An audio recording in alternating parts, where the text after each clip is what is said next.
it's just so much more painful, and that's why, you had incredibly sad stories like in 2008 where people literally killed themselves because they lost so much money. And because what you have to understand, like, you can say, oh, it's just money, but for them, I think, when you lose money, you look at the time you lost, So for example, for me, I talked about this in a previous vlog, my biggest loss was when I started trading, I lost like $1,024 or something like that, which was, I was like, damn, I just lost like 100 hours of my work.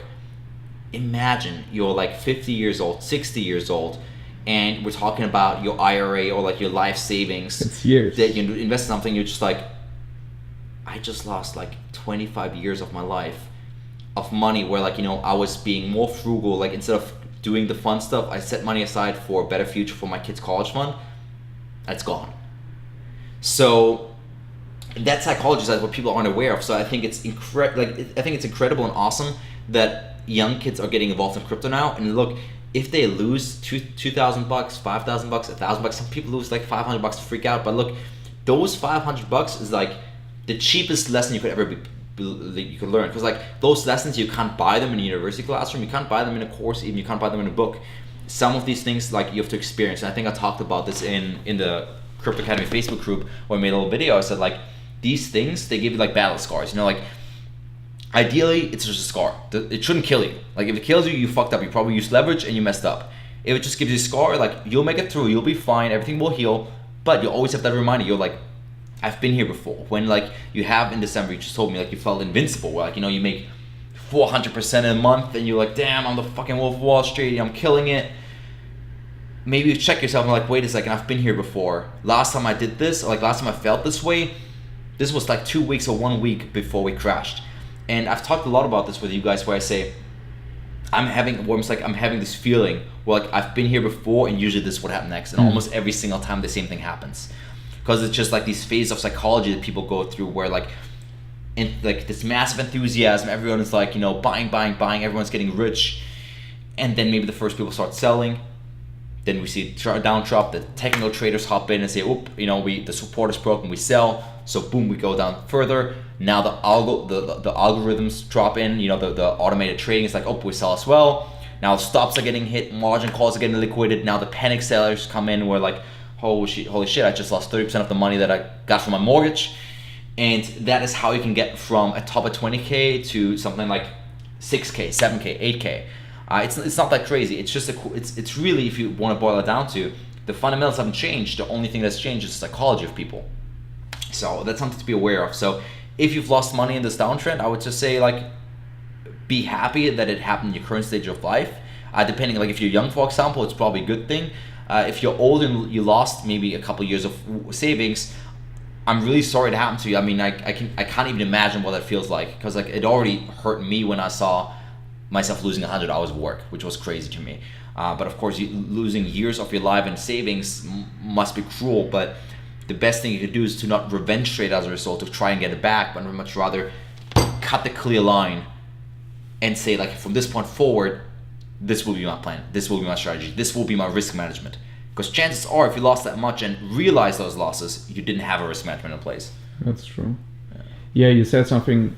When you lose that money at a young age, it's a great learning experience. But also when, like, you're about to make money, meaning, like, if you get in at 17, 18, like, even like before you're 20, if you compound that over the years, I don't want to imagine how much that will be. So one, it's a great way to learn, but also it's a great way to, like, know that it's going to compound over the years. So, like, what is your message to, like, any, like, 17, 18, even like 20, 21 year old who's, like, watching this video? I would say be in it for the right reasons. You got to understand what Bitcoin and cryptocurrency is all about. Because if you don't, and you don't care about it, then you're really just investing for the quick money. And the problem is, once you take away the quick money, like right now, you'll probably panic sell and lose. But if you take, let's say, an hour, 2 hours to actually understand what's going on, I think there's like a 99% chance that you'll be amazed of what this technology is capable of, and you'll be like, wow, this might actually change the world. And you'll be a lot more comfortable to hold through it. And say, like, right now, Bitcoin's trading at like $7,000. Maybe you have $7,000 to your name. Maybe you have $3,500 to your name, right? So let's say you have $3,500 to your name. You're able to buy half a Bitcoin. There's a lot of analysts that say, Bitcoin will be worth 50K. Now your $3,500 will be worth 25K. That's, for most people, that is even like a cradle cushion to start college, like to graduate college from, right? Because if you're 17 right now, you probably have like 6 years to go till you graduate college. So by that time, you might be sitting on a 25K savings, which most people college age will be very happy about. You could literally pay off your student loan, like the average student loan per person, I think, is something like 27K. So you could be straight up paying off your student loans at once using the half Bitcoin you bought today. Of course, it's not financial advice, but also if you hold it longer, if other analysts say 50K could be possible by 2018 already, 2019 maybe. But in terms of longer growth, like let's say 10 years, there's some analysts that say, Bitcoin could be worth $1 million. And if it becomes worth $1 million, you're sitting on $500,000. That's what the average American family makes net a year. A year, the average family makes something like 50K, right?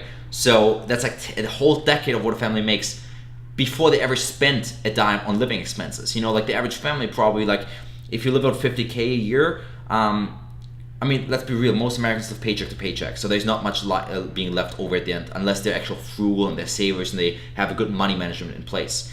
But if you put that 3.5, if you buy that half Bitcoin and it would actually go to $1 million, let's just say, you'd be sitting on $500,000 that you actually have in actual liquid cash, like in something like it's real, compared to living from paycheck to paycheck. So that will really set you up, and then even if you say, like, along the way, maybe 100, like, once your investment's worth 100K, 50K, like I said, even if your investment's worth 50K, meaning Bitcoin's worth 100K, you could say, it's good enough for me. I want to cash out and use those 50K to build that business I always wanted.